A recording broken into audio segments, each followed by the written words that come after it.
Hello, everyone. Welcome back to the show. Today I'm joined by Chase Gallagher. I would say he's a business magnate, if that word makes sense. It's like I see him as a landscape business owner, a real estate investor, a mentor for those who are trying to start their own business in the landscaping or maybe real estate dimension. But either way, I'm just very glad to have him on to pick his brain about anything regarding business because he seems to be so smart. He's my age, 22, but he's probably excelled past me in a few ways, and I always like gleaning knowledge from people. So thanks so much for coming on, Chase. Harley, thanks for the amazing introduction, and I'm happy to be here. Sweet. So let's just first walk the audience through who you are. Like, what do you do on a day-to-day basis? And yeah, like what got you down this train of running a business and doing a real estate business? So the day-to-day, I run a landscape construction business. We do design and build, so we'll do anything from like a back patio, retaining walls, front walkways, all the way to like drainage projects, stormwater management, large planting installs, landscape lighting, commercial snow removal. That's like a what we provide at my company. Also now integrated throughout my day is real estate, where I'm starting to buy properties, rehabbing them, renting them out, selling them. So that's kind of what I do on a day-to-day. Sure. What do you think takes the most amount of your time, the landscape or the real estate? 100% probably the landscaping. The real estate's definitely up there, but I would have to say the landscaping. Sure. And so I heard from your podcast with Nate, and I've just kind of seen your channel, and you say that you started your landscaping business at 13, and now it's it's gone through different changes. You started with, mowing and lawn care and a lot of different types of lawn care, but you've kind of specialized down into project-based work is kind of what you've said you called it, like work that isn't just consecutive. It's like, okay, one big project and we're going to get it done. And I just wanted to maybe ask, like, have you seen lots of success in switching, and like, would you recommend other landscape and lawn care businesses and businesses in general to specialize? I do. So I started when I was 13, like you just mentioned. I started with my dad's tractor. The only thing I knew how to do was like household chores, and which included lawn mowing. And so that's what I started to do. I basically, ran out of my parents' money, so to speak, by doing chores. I was doing all sorts of chores for them, by like literally cooking dinner every night, to mowing the lawn, to cleaning bathrooms, putting out the garbage, like you name it, I would do it all. And basically I was becoming 13, and they were like, dude, like, we're going to cut this off soon. And I was like, all right, I got to go, make money and bring it in from other households and resources. So I found this guy, Geek to Freak, on YouTube. I was studying his YouTube channel. I would watch it every single day for hours on end. Got his little one-page flyer, put my own stuff on it, and then I passed out thousands of flyers, and that's how I got my first initial, 15 lawn mowing clients. From there, I scaled that business, lots of ups and downs, lots of headaches, all sorts of stuff. From 13 to 18, I want to say I ended up with, let's say, 45 lawn mowing clients, all ranging from like $250 a mow to like $45 a mow. Sold that side of the business and got into the project-based landscaping. Sure. And when you're selling a list like that, do you just kind of, I don't even know how that works. Would you charge per customer, or like, I guess some customers might have a higher value than others. Like, was it kind of like an average per customer? I'm just a curious question. Yeah, I think we just like negotiated on a price, honestly. Traditionally, you do 3 times per mow, and that's if you, I think, and it all depends on your negotiation and your situation, but traditionally that's if you have contracts. So I never had contracts. What I established in my business when I got to like 16-ish was credit card processing. So when I was 16, I said, there's no more me running around picking up your $120 check.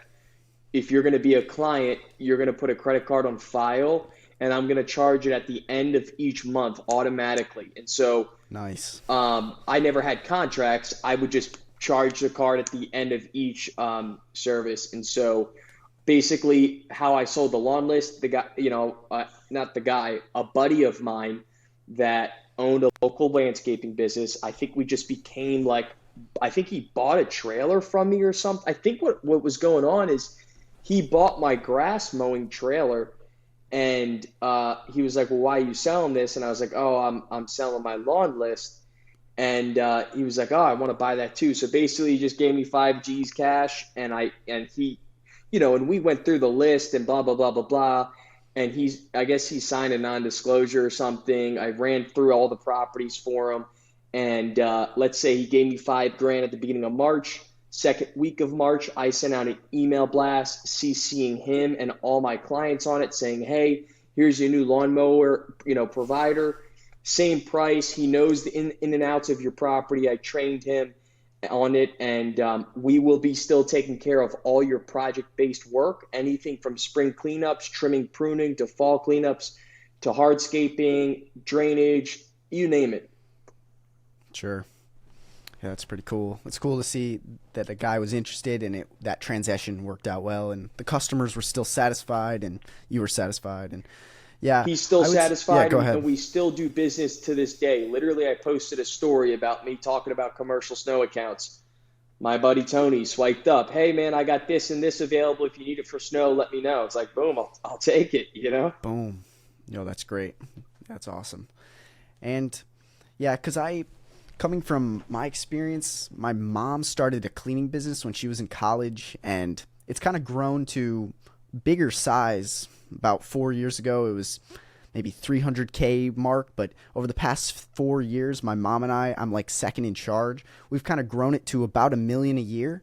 And so, but like we have 3 different aspects of the company where it's like commercial cleaning, like buildings and offices. Secondly is residential cleaning, and thirdly is like car cleaning.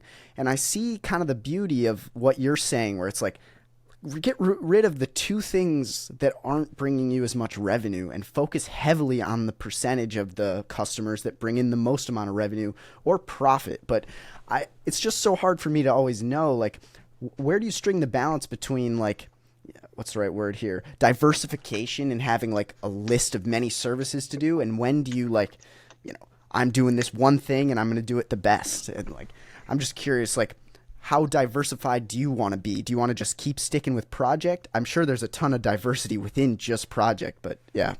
So Harley, one thing I just want to make clear is that I'm not about the revenue. I'm all about the profit. So what's going to give me the most profit margin per job, per service is what I'm sticking to. So lawn mowing, whether you think it or not, is the least profit margin service in our business. If you go from lawn mowing all the way to hardscaping and snow removal, all of it. So I got rid of the least profit margin stuff and focused on the high profit margin stuff. Sure. And maybe like time is factored into that too. Like maybe the mowing, it takes a lot of time, or I'm not, you're mainly focusing on money when it comes to mowing just because of the cost.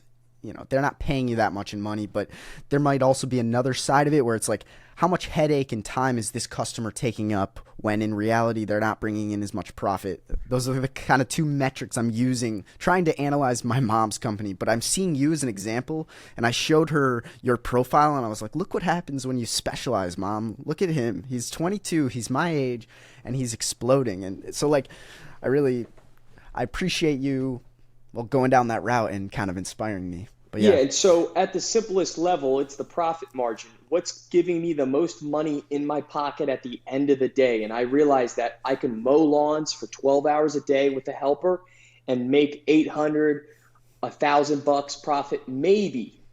Most days it was probably 650, 750-ish, something like that. It was so many years ago, I don't remember the exact numbers. But to this day, like any day landscaping, you can easily walk home with $1,000 cash or more, especially if you have multiple crews. If you're charging right, you make a percentage off the materials, things like that. And for sure. And to go back to your point, Harley, yes, like so step 1 is the profit, and then like you just mentioned, it's very smart.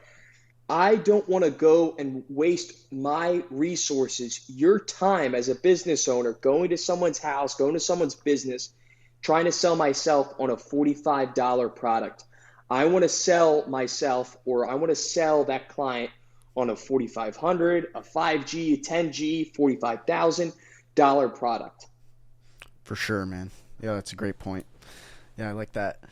I would say, yeah, it's like I heard a phrase from some guy named Tim Ferriss. I'm not sure if you know him. He wrote this book called The 4-Hour Workweek, and he said like customer service isn't bending to every will of the customer. Oh, I want this done, and this done. Oh, sure, I'll do that. And like, nope, I do a specific thing, and I'm gonna do it great. And so yeah, I'm just hammering down the point of like, once you figure out what's the most profitable for your time and money, hammer and say no to pretty much everything but that. So I love that idea. And I was also going to say, what do you think is the most rewarding part of having a landscape business?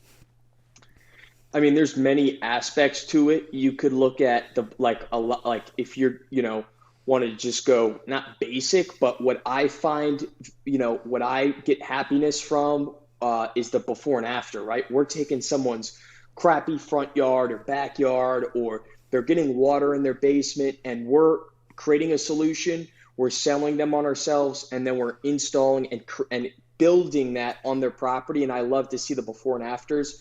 That's one aspect. Obviously, client satisfaction. Once you've been in the business so much, you get addicted to, seeing your clients happy and they want to leave a review. And then on top of that, you just over the years, you see like what you've built, and the miniature success, and it's kind of cool to just see the growth. And then basically beyond that, it just becomes a game. How can I continue to level up? For sure. Yeah, that's well said. And like in a pie chart of the business responsibilities, what specific responsibilities are you still in charge of, and what have you delegated? So what I've delegated is all the manual labor. I've delegated the project management, or at least 90% of it. The office admin, I've delegated. What I handle is 75% of the sales. That's my next position to delegate. I handle obviously all money movement. So that's paying credit cards, paying payroll, paying bills, paying myself, like all of the money, anything to do with business accounts. Obviously, I handle the bookkeeping. I've delegated.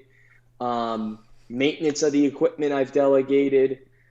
SEO, website stuff, I've delegated. I handle all my own social media, so that's quite a bit of work. Sure. So eventually I want to get someone for that as well.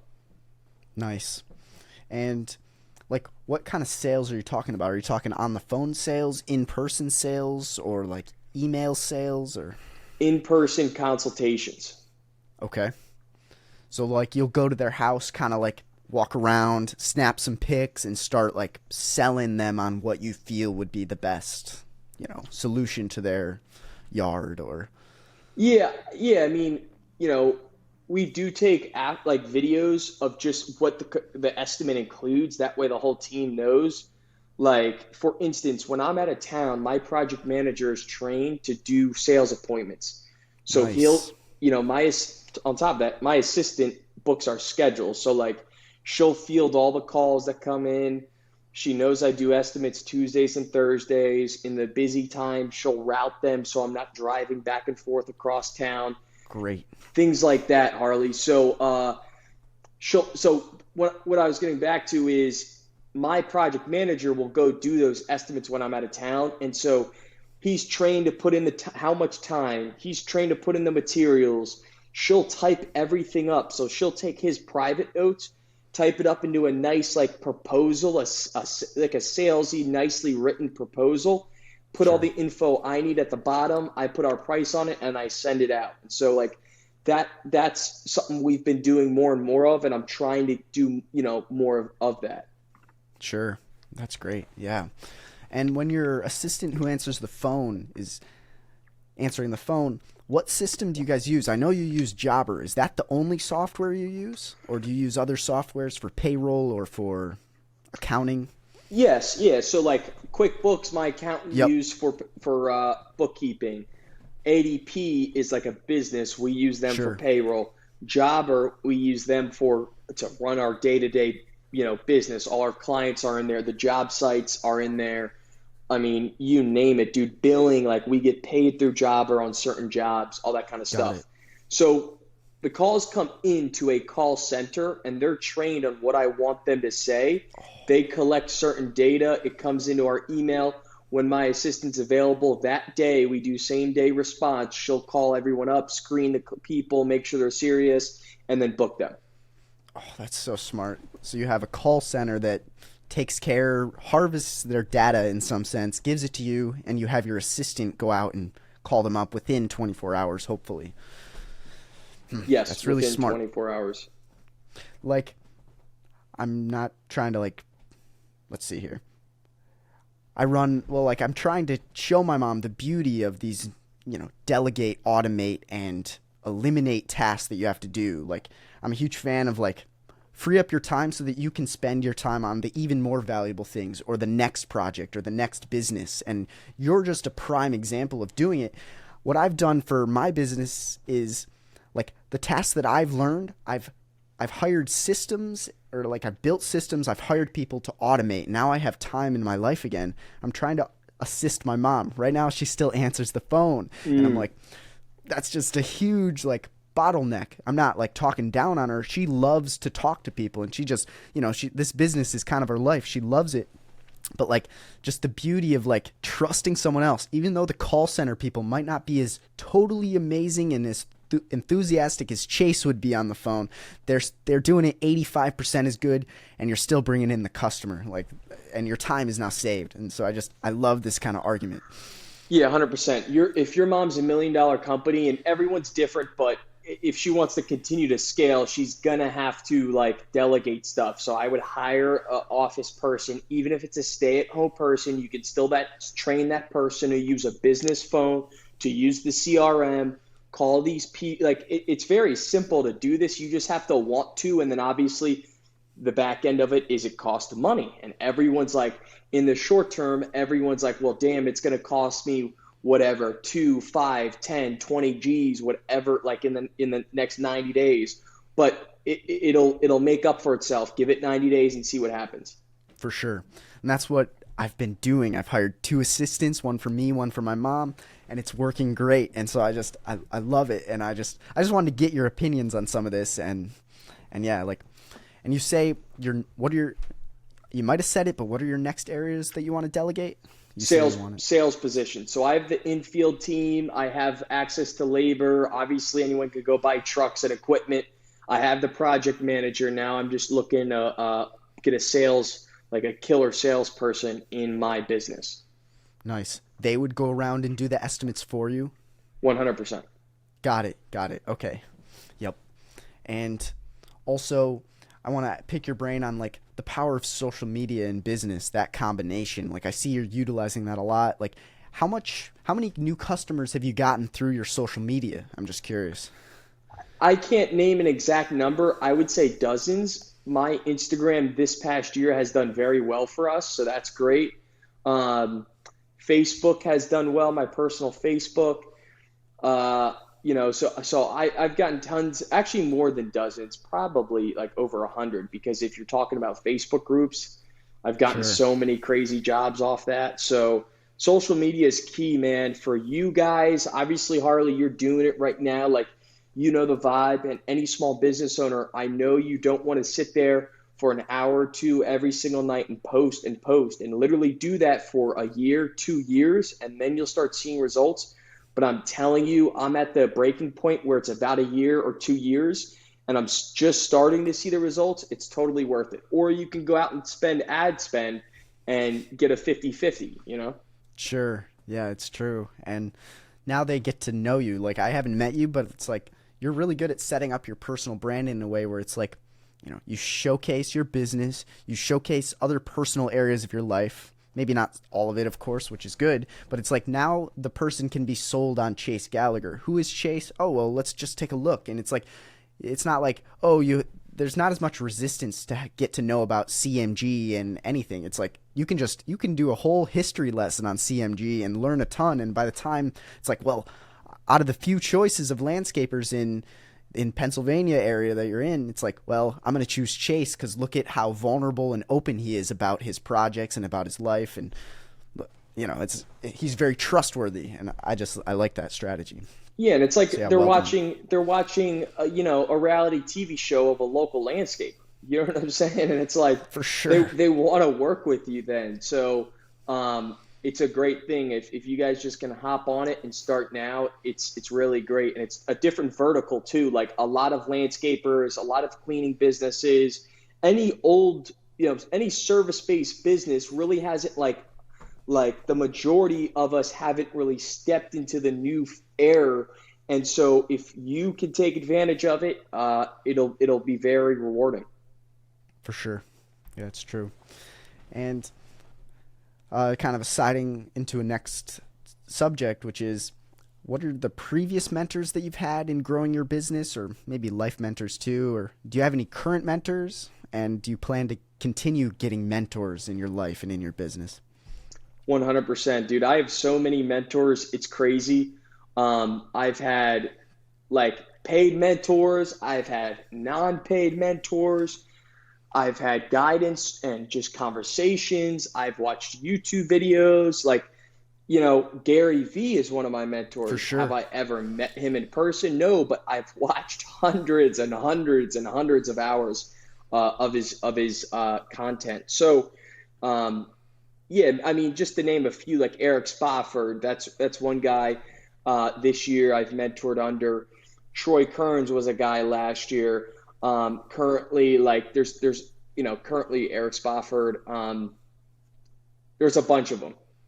There's Sure. really a That's bunch of awesome. them, and literally a lot of it's just from online, like social media. If I can follow the person or the guy or the girl, go on their YouTube, watch their YouTube videos, that's what I'll do. And then if I click, if I like the vibe, I go buy their program and go learn from them, go hang out on their yacht. You know what I mean? For sure. No, that's great. And I see that you met Meet Kevin. I've kind of followed him for years, and he Oh seems my very God, interesting. I'm Yeah. sorry, Harley. Yeah, so No, yeah, it's good. so that's yeah, I gotta do my sit down and think. But Meet Kevin is a guy I've watched since 2017, 2018. Mm, I've been with him on his whole come up from when he was like literally a dad of one kid and a real estate agent making $300,000 a year in California to just this past year buying a $13 million jet. Like I've seen the whole thing, and watching that is very inspiring to me. And I've invested a lot of money in the stock market per, watching Meet Kevin's videos. So yeah, dude, Meet Kevin's a great guy. I really like Meet Kevin. hey, that's awesome. That's really cool. Like, would you ever, like, would you ever hire someone or a business to come in and like critique your business, come in from like a bird's eye view and be like, this could be improved, this could be optimized? Like, have you ever thought of like that kind of mentor, or not as much? Yeah, I mean, you know, that I definitely want to do that. I think I'm down to do that if I find the right person, if I click with the right person, Sure. what I would like to do is get my main focus right now and spending my money is getting that killer salesperson in my business. Once I have that in there, then we'll start to have a full team and we can really grow past multi millions. And so once that's together, then I need to create an incentive plan for my executive team, my project manager, my salesman, so that we're all aligned to grow upward. Sure. And what would you say are like the next like 2 or 3 steps you want to take in regards to like growth? Like, do you want to get more another crew? Are you trying to like expand to another area? So step one is hiring the salesperson. Sure, Step sure. two is getting that salesperson onboarded and rocking and rolling, and then from there we'd have second, third crews going in our area. Yep. I'm open to the fact of acquiring other landscaping companies semi-local to my area. So what would that be an example of? Mm, Maybe down in Delaware near Dewey Beach, in Voorhees, New Jersey, Cherry Hill, New Jersey, closer to Philadelphia, possibly, maybe not because we're already in that area, but suburbs of DC, um, maybe up and down New Jersey, going right outside of like New York, things like that. I'm thinking of, and so if anyone's watching this and you're looking to partner with a strategic partner that's going to take you out of lawn mowing and guide you through the project base. And then you have in mind of an exit of selling your business in 5 to 10 to 12 years. That's what I'm looking to do. Nice. Yeah, like, do you see yourself ever exiting your business, or are you kind of wanting to just stick on it? Like, it's probably hard to answer right now, but just curious. Yeah, that's hard to answer. I think at some point, possibly, I think I might keep my baby as my baby. For sure. And just kind of copy and paste my strategies into semi-local other businesses and maybe sell those or sell everything as a conglomerate. Who knows? Sure. And do you have plans to, like, do you have any other business ideas that you'd want to start, or you're not sure right now? Your head is probably mainly focused on CMG, but CMG and real estate is the main thing. I have all sorts of plans. Obviously, I do coaching and consulting, so I'm really trying to level that up. And then, I was approached by a local service-based business here in Chester County, a buddy I've known for a couple of years. He's done being a solopreneur. He can't figure it out. It's been 5 years. It's just himself. And he does power washing. And so, he reached, well, actually, I was like, I saw him in my neighborhood the other day. I was like, yo, dude, what are you doing? And he's like, oh, I'm struggling. I'm blah, blah, blah, blah, blah. And I was like, I'm trying to hire help. And he was mentioned $15 an hour. I'm like, dude, you're not going to hire anyone for that. And so I just said, yo, dude, I partner with individuals like you, and we grow and scale your business. And that's that. And then he was like, let's get coffee this weekend. And so I'm just putting feelers out there. So yes, if it's a service-based business, I'm interested in acquiring it and working out a deal so that owner becomes an employee for me, but also gets a percentage of when/if we sell the company. That way there's incentive for them. Sure. And doing deals like that. Nice. Yeah, that's really cool. And when did your CMG University start? Like, how did you get the idea? So I started that back in October of 2022. Okay. It was Black Friday of 2022. Sure.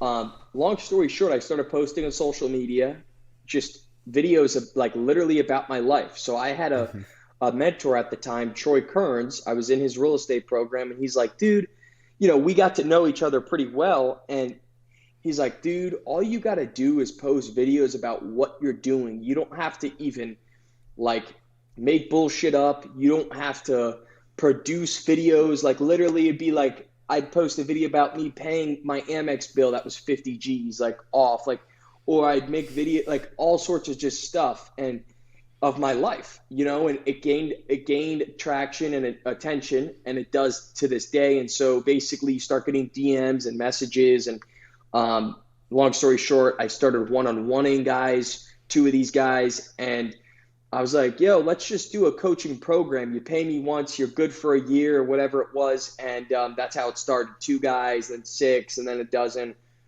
Nice. That's awesome. Really cool. And yeah, let's slide into the real estate discussion too. Like, when did that start? So the real estate started when I was 20 years old. I bought 32 acres from my previous landlord, and long story short, I was paying him my rent check one day, and he was like, yeah, this guy hasn't, I made a deal with him. He hasn't given me the down payment, blah, blah, blah, blah, blah. And I'm like, dude, I was so eager at that time. I've been wanting to buy real estate since I was 16, and I had been looking at houses at 16. I gave up. I was really too new. I didn't understand the vibe of real estate. And, Sure. but I wish I bought. And I was so eager, dude. I bought it. He owner financed it. That's where my current, storage lot is now. It's raw land. And now I got tenants on that property as well. Nice. Okay. And like, what kind of real estate is your favorite? Like, well, I guess it's probably hard to answer, but like single family, multifamily, raw land, like, well, what's your favorite? What provides the most cash, and where do you want to go to next in the real estate? So I want to lean into multifamily, but at the same time, I want to get into Section 8. I don't technically have any Section 8 tenants. I kind of have What does one. that mean? Section 8. Yeah. So Section 8 is like government assisted housing. So the government Mm. pays you your rent. Oh wow, yeah, that's pretty locked in cash flow. Okay. Yes. Yeah. So it's not in any area that I live or am near, right? So that's one Mm. risk or whatever you want to call it. So, Section 8 supposedly has the highest cash on cash return. Multifamily, you can scale very fast. So there's all sorts of pluses and minuses. I don't know right now. I really got to get clear on my next real estate purchase. The advantage to buying a multifamily building that's $1 million or $2, like you can cost segregate that, which is, pulling up the depreciation. Hmm. So if I'm buying a building for $1 million, I can usually cost seg around 30% of it. And then depending on the tax law and the year, like this year, you could take 80% of the cost seg. So like it's basically a discount on your taxes to get to basically like make it easy. For sure. Um, and that's the other advantage, dude. It's like, all right, I'll buy $1 million or $2 building, do one transaction, flip certain units, raise rents, and I'll get my cost seg in. Like it'll be very simple. So I gotta. Maybe I do both. Maybe I buy one of these buildings I'm looking at, and then buy a couple Section 8 and see what does best for me. That's what I've been Sure. doing. Is I've been buying like I buy cheap shit, and then I also buy expensive stuff. Like Chase Gallagher buys expensive stuff. My real estate LLC buys cheap shit. Okay. Okay. Sure. And And we what make it nice percent? Or shit. go We ahead. make it nice shit, Oh, Harley. I see that. I see that on the social media, man. And like, what percentage down payments do you recommend? Like, there's probably some kind of sweet spot of like getting the most tax benefit out of, going into debt, or taking a loss that year, or depreciating it in a different way. Like, yeah, like what percentage? I guess it maybe depends on the building, but Yeah, it depends on the building, depends on who's buying it, right? An LLC, you're not going to get in with 5% down unless you're doing a commercial transaction and the current owner is willing to hold the note. Like it gets into all this crazy stuff. But if you're just looking to start out, you're Harley, and let's say Harley has a job and makes 100 grand a year. He can probably go get approved for a $350,000 house or more. I don't really know. Depends on the taxes in your area, but you can get in to a single family house for 5% down. So, you should look into that. Um, and obviously make sure the rents are going to pay for your mortgage or more, right? Like make sure it's going to pay for more. for sure. Um, what was your question? Yeah, like what's the average down payment percentage that you pay on your different properties? So it ranges, dude. I've paid as little as 5% on two properties. I've paid 20% on or more on a couple properties, and then I bought properties in all cash. I've owner finance, but that was still like 30% down. So it really just ranges. Sure. Yeah, that's interesting. And you say you buy some properties in under an LLC and some under just your own personal self. Yes, sir. Why? The financing is different per an individual or an LLC. Hmm. So in different scenarios, you've kind of crunched the numbers to see what makes more sense. And okay. Hmm. Yeah, I would have never guessed. And you just have one real estate LLC that kind of holds all of those properties. Yes, sir. Okay. And have you done a 1031 exchange, or do you plan to I flip have one up? not. Everything I've bought, I've held on to and run it out. Okay, nice. Hmm. And have you ever had what's the biggest headache you've had with real estate? Like just Probably this property I'm dealing with actually dealt with today. I put an eviction mm, notice on her door. oh no. Yeah. um, so it just, dude, that property, you're gonna have headaches, brother. And I'm 22, just like you are. I'd rather experience and learn them now, and figure out my most strategic path to success via whatever vehicle it is, real estate, landscaping, coaching, right? Like I want to learn my lessons now. But long story short, dude, the HVAC was piece of shit. Can I curse on this? Sure. Like basically I hired a piece of shit installer, so I paid $8,500 for that. That failed. I had 5 different guys out there trying to fix it, kept leaking, put holes, Oh man. water came down like literally from the attic onto the first floor. And so that's happened twice. And then that tenant, gives us issues a lot. And that, now the tenant has an eviction notice on their door. So it's like you're going to deal with stuff. Honestly, Harley, at this point in my life, problems really don't affect me that much because I'm just blessed to be alive. Well said. Yeah, I could. Yeah, I could totally see that. Like, a few more questions, then I'm down to dive into that thing that you kind of just mentioned. But like, do you have like a maintenance company, or do you hire your landscape crew to like deal with maintenance issues, or do you just kind of, what do you do with all that? So it's a balance, and it's kind of tough sometimes. My landscaping crew necessarily isn't 100% trained on flipping houses. Yeah. They know how to clear houses out, clean stuff, paint, right? And do Sure. basic stuff. But then I have my plumbers, my guys that switch the lights out, like Yeah. the electric guy, like all the window guys. Like it still costs me a lot of money Yeah. to flip these houses, right? Yeah. So yeah, but yeah, my guys will do like they did the roof on the one house. We'll do obviously any exterior work like this one I'm about to For buy. sure.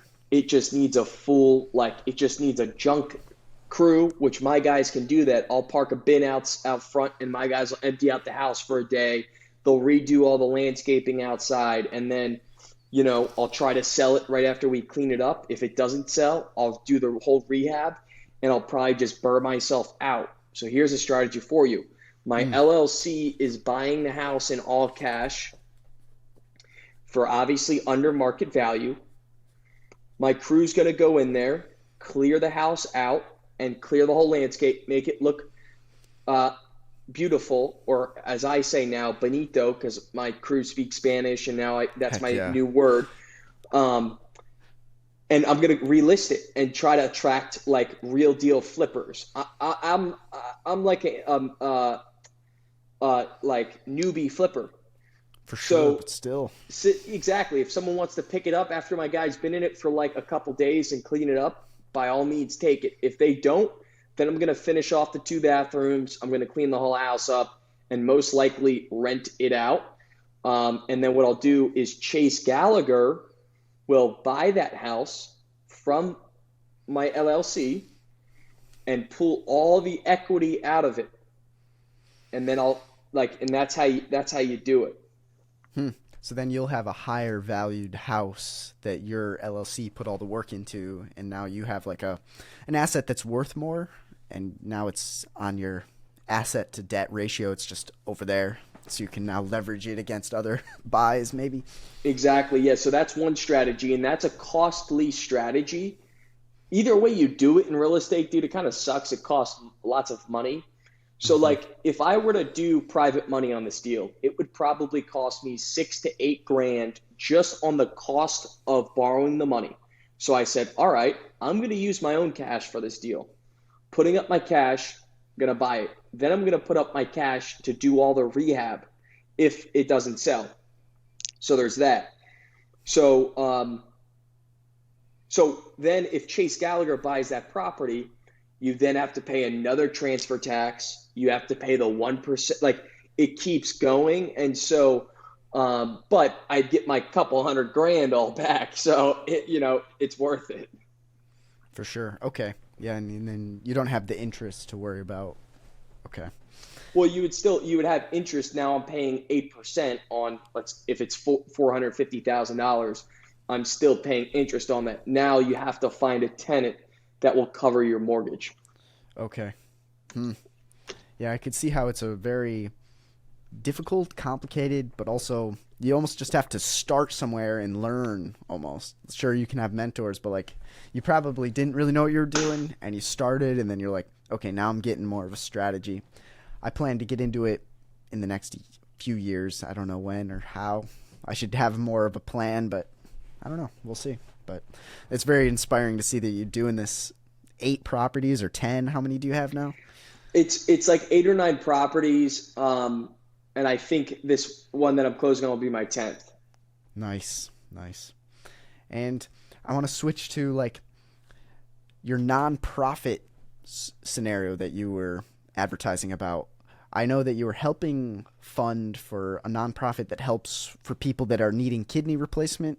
I was curious, I couldn't fully tell from the video, but do you have your own nonprofit, or were you just kind of like helping No, that nonprofit out? I'm just helping Nefcure out. So Nefcure is their Okay. own nonprofit. We've been involved in Nefcure since literally I've been in second grade. They've helped me out with my whole rare kidney disease from literally Yeah. second grade. They still help me out to this day, and we go do all sorts of stuff. Like we'll go walk on Washington, D.C. with them, go talk to our representatives, things like that. And so my 5K nonprofit event on August 26th here in Exton, PA is co-hosted with Nefcure. All the proceeds go to Nefcure. Okay. And Nefcure basically allocates the money that they raise from all different events around the country and probably world, and they put the money into certain research studies and drug studies and stuff like that that will help find a cure for rare kidney disease. Hey, that's amazing. Yeah, I Yeah. could see how you'd be passionate about that, going through that yourself, and maybe this money that you're raising can truly help the next kids. Dude, That's really cool. 100%. Yeah. And yeah, like I like that gratitude piece that you were talking about. Like, well, the problems in your life, like you're not going to let them bother you too much because you've already you've went through way harder problems and you're just happy to be here. And honestly, I like the mindset a lot of, well, a problem isn't always a problem. It's normally an opportunity for growth. It's an opportunity to like better yourself, sharpen yourself, become more confident, and become more experienced. And yeah, I really like that. You kind of inspired me there. So that was a great point. And I guess what would you say your biggest lesson from this whole rare kidney disease scenario over the past many years has been? Like biggest lessons? Yeah, the biggest lesson, Harley, was honestly just be like grateful for, you know, like literally waking up, like as silly as this sounds, and people are gonna watch this and be like, what the hell is this guy talking about? Like when you have a normal life or whatever, like just be blessed to be normal. There's a lot of people that wish to be that, you know what I'm saying? And so, going back to my whole, kidney thing, basically I have a disease called C3G. There's no cure for it. So diagnosed in second grade, my kidneys started to like fail when I was 18, 19 years old.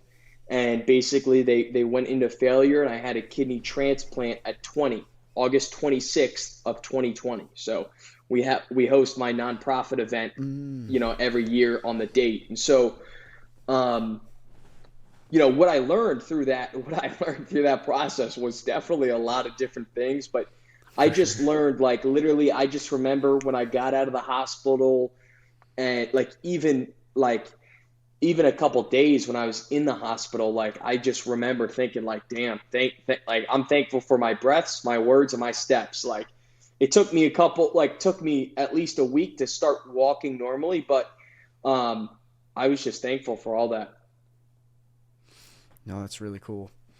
And I want to ask you about I I first sent out this invite and it said 8:45 p.m. EST, and but I was curious, like what's your opinion of the work play balance, and having a period of time throughout the day where it's like, okay, work is over, now I'm gonna sit and just do nothing, or like relax or rejuvenate or go to sleep, or like what's your time management schedule in regards to like shutting off the work button?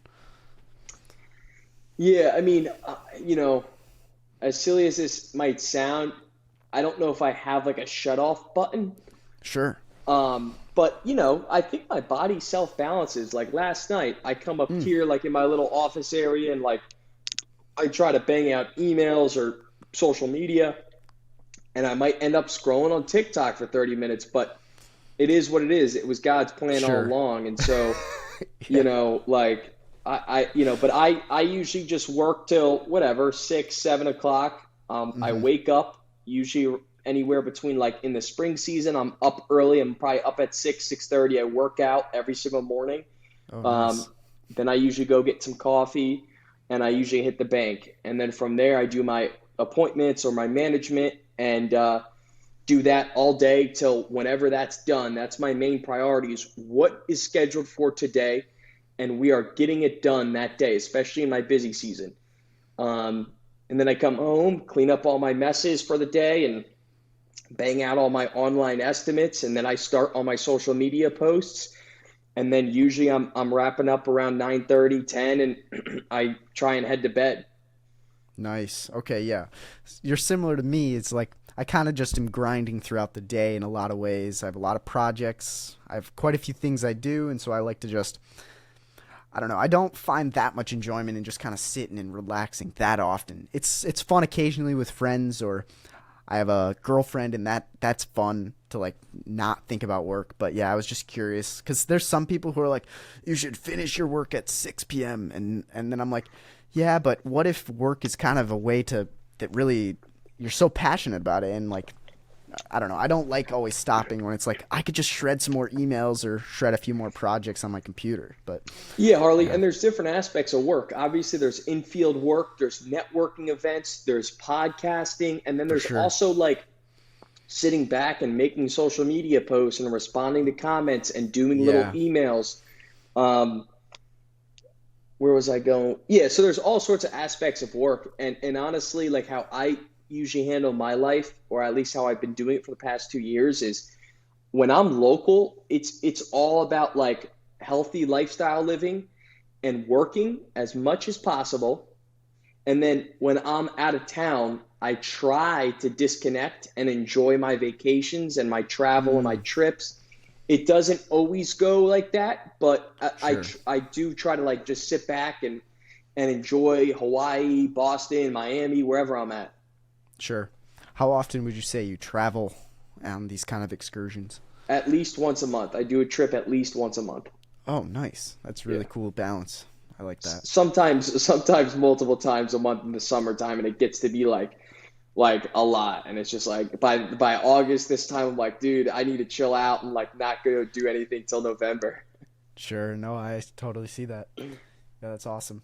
And you've kind of trained your crew going back to the beginning of like maybe not to call you for every single small detail when you're on vacation so that you're not like being bugged regularly. I'm curious, like if you've set up a system. I'm sure you probably have. Yeah, I mean, my project manager, like if it's a basic job, um, let's say it does not need a design, right? Then all the details are either in a video format that he's already been sent or typed up in the job proposal. So he Sure. knows that and he knows it's scheduled for that day, and that's his one job is to get that job done and have the client happy, right? So Yep.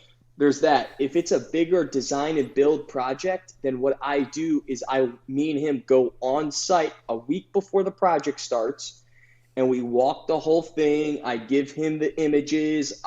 Everything's given to him, and then and that's what we do. So he knows either way, and so a lot of the questions are answered before I'm even out of town.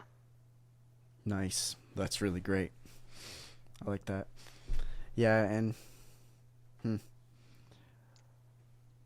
yeah, and where do you see yourself going in the next 10 years? It's like what's your 10-year vision? 32-year-old Chase? Like where do you see yourself going? Probably hard Definitely to answer. definitely flying around in my jet. That's one of my big goals right Nice. now is to buy a jet. I have a private airport like 20 minutes from my house, and it has just been ever since I got a jet membership, dude, and got on a couple of these jets. Like I need a jet, and like it was something I wanted to buy this year. Talked to a couple of my mentors and peers, and like they were just like, "Don't buy a jet." So I Hmm. might not get the jet this year, but next year my original goal was before 30, and I set my goals and my strategy around it. And God's plan, dude, it always pushes up. Like if you aim for the 8, 10 years and you work like it, it's crazy how it gets pushed up. Sure. Like what are the benefits of a private jet? What are the costs? And I'm going to answer that. But going back to your original question, so most likely Oh, sure, sure. private equity, growing and scaling businesses is what I want to get into. That seems to be where all the billionaires have been made at. Mm-hmm. Definitely social media, dude. I need to Yeah. continue to relentlessly pound social media. I need a bigger audience. I want to help more people. That's like I want to become a YouTube star. Like, Harley, if you can make it happen, let me know. But like, We'll I'm see. trying to do all that, because if I can build a very strong personal brand, then I know I can do all the other business acumen stuff I want to do.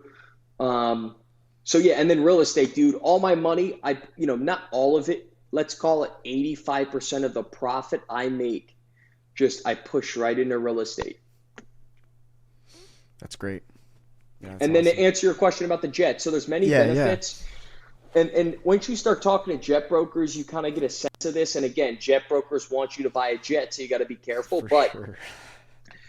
let's say like a light jet is what I want. It can hold between 5 and 7 people. I want a single pilot plane. That way, costs are a lot lower.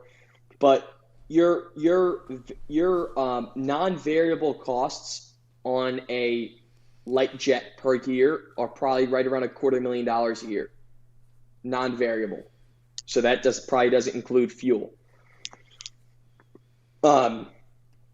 And then fuel and all that stuff is on top of it. What type of wine you're going to have on your jet, you know, Sure. shit like that. And so a light jet will range anywhere from like $1 million to 3 million. It For really the total depends. cost. Yeah, but I'm sure there's light jets more than 3 million, but the stuff that I'm looking at is in that range. So yeah, let's say they cost 300 G's. My plan is to acquire one, use it as a write-off, which is a huge benefit of buying one. And then Mm. obviously I can charter it out when I'm not using it. So make it a revenue generating item so that it can at least pay for my private jet travel. Let's say I break Nice. even on it every year. I don't care. I'm still flying to Miami on weekends, private, or doing whatever I want to do. That's great. And you would pay for it under CMG or under your real estate LLC, or I'm just curious. So how that works, and this is same thing with like bigger commercial properties, CMG, and it's a commercial loan you'd be getting. Okay. CMG is a guarantor of that loan. So CMG might be buying it, but it's held, that asset is held under a whole separate LLC or corporation. And that's just because that way your liabilities are a lot less. But that's how it is. So CMG would sign for it because they have the P&Ls and everything, or Yep. CMG has the so that's how that would work. Okay. Interesting. That's pretty cool. Yeah, like it's probably quite efficient. You don't have to wait in line as much, or like do you still have to go through like airport security, but then you just get to go to your own private terminal? I don't even know how it works. Yeah, Like there's yeah. no security, Harley. It's literally like you just pull up in a parking lot. Depends which ones you're at. Like Boston has a very nice one where they'll carry your bags at, and like there's Starbucks in the private lobby, but literally like the one near my house, you just park your car, you walk 25 feet in the building, your two pilots are sitting there waiting for you. You show them your ID. This is on the jet membership one, and like literally they take your bags and you just walk up to the jet. Like they say, yo, Nice. dude, anything you need's all right here, snacks, wine, beer, vodka, whatever you want. And then they just like take off. Like there's no inconvenience. You're not in an Yeah. airport filled with sick people. I was flying home from St. Louis on Friday, and like the guy sitting on the aisle next to me is coughing the whole time. Like it was crazy. And it's just like, dude, I don't want to put myself, I'm an immune suppressed individual. You know what Oh, I'm for saying? sure. Yeah, I didn't even think of So that. that's another reason why I need to get a jet. Dang, interesting.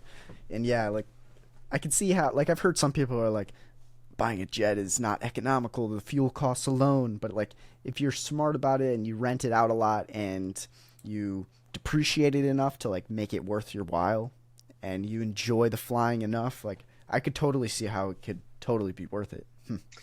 Yeah, and that's like the main reason I'd buy it is because I need the write off, right? Like, let's say whatever the numbers are. Let's say I make $2 million in a year profit. And so I'm either going to spend 47% to the federal government paying Joe Biden, or Yep. I can go put 25% down on a jet. That's what usually you put down on a business jet is 25%. And I Okay. can get, like this year, I can get 80% of the cost of that jet gets written off against my taxes. It's really a Man. no-brainer. Now, you just have to be rich enough to say, all right, if one of the engines Yep. go out, I need to put 150 G's into that engine. If a windshield gets broken, 85 G's. And so, Hmm. you got to make sure, you're backed up big enough. Yeah, that's a good point. Wow. It's pretty cool. Like, I'd never really thought about it until today. Like, I've seen it and I was just kind of like, it just kind of was like, later maybe. But this is kind of a cool, I can now see it from your point of view, and I can see the lure. Yeah. And I guess, like, what would you say to anyone as, like, a final question? Like, what would you say to, or not a question, but words of advice, like, to someone who's our age or younger or older, but they're debating starting a business. They're not sure where to start, but they're like, man, I really want to start. But yeah, what would you tell them? I would say start, dude. Like when I was a young guy, like 13 years old, I was scared shitless, dude. Like it was kind of crazy. I was out there knocking on doors, speaking to, like, I was so scared of my clients. I remember I was in fear for like I remember that time of my life. I was in fear the first 2 years. Like once I started my business, I just got scared of my clients. It was like a weird thing. And I've actually had to grown out of that. Like over the years I've grown, and now it's kind of switched, right? But like I remember I never wanted to talk to people. It was like I just had so much fear in me. It was crazy. I was scared to call people back. I would do everything through email. And a part of it, I was trying to hide my age, but Mm, and it was tough back then. I was 13, like telling people I'm gonna mow their lawn. They're like, "How are you gonna get to my house?" And then you'd look at them like, I hired my brother's buddies that had licenses at the time, but like, okay, yeah, but yeah. So what I'm trying to say is like, yes, you might be fearful, you might not know everything, but just start. Like, it's that simple. Yes, you're going to go through headaches. Yes, you're going to make mistakes, but get them over with now. for sure. It's like the fear of regret should outweigh the fear of failure. Like when you're going to be 90, you don't want to look back and be like, oh, I regret not starting that business. It's like, you should fail now. Yeah, go ahead. Yeah, and Harley, like everyone uses that phrase, and I think a lot of people end it in should fail now. And not that I'm busting on you or anything, but like, For sure. guys, like a service-based business, if you could just copy and paste what I've done, you're going to be extremely successful. If you can respond to emails in the same day, if you can respond to phone calls in the same day, if you can get quotes out within 24 to 48 hours, you're going to be in the top 10% of your industry. That's all you need to do to be successful. If you always handed in your homework, and if you raised your hand in class because you knew the answer when the teacher asked it, you could just take that type of energy into your service-based business and you're going to be successful. So it's a game that I smile at every single day because it's the simple, it's the basics, it's the reps. You wake up and do it every day and you're going to be successful. So true. Yeah. You And don't that's where I was going necessarily with have it. to fail. Yeah. If you're 15 to 18, what are your two options? Go start a business, go to college. Well, I can tell you what, coming out of college, you're going to make between 65 and 150 grand a year. If you start your business at 15 and grow it, you'll probably make 120. Like I was making 110, 120 grand profit at 18. So, and by the time my peers are graduating college now and they're making 85, I'm making hundreds of thousands. So it is in your favor to start the business. Totally. Yeah. I don't think some people are financially even literate enough to understand why a business is so advantageous. Like, ooh, I want a nice 60, 70, 100K salary, but it's like you're not understanding. You're only going to get 70% of that, and you don't have any benefits coming along with it. Sure, you have the health and retirement benefits, but like that those are nowhere near the kind of benefits you could have as a dividend shareholder of a company that's providing cash for you regularly. So yeah, I'm totally with you. Dude, and Start. sometimes I like both my parents are corporate individuals. They've never owned a company and or Yeah. anything. And so like, you know, they've lived the corporate life their whole life. Whereas like every dinner I go to that I talk about business, I'm writing off. Every trip I go to that I is involved with business, I get so there's like so many advantages in life. The trucks I buy, it's like everything's Of almost course. everything's a write-off. And it's like we live a completely different life than you know, job individuals. Yeah, I'm totally with you. It's like you're almost incentivized to spend money and, you know, whereas they're like save, save, save, and it's like you're not going to go as far. Yeah. Exactly. But yeah, man, I really appreciate you coming on. It's been truly eye-opening, and I had a great time meeting you and learning from you, and yeah, I just had a great time. Good, Harley. I'm excited to see how this turns out, and as many clips as you can give me, brother, that'd be a blessing. For sure.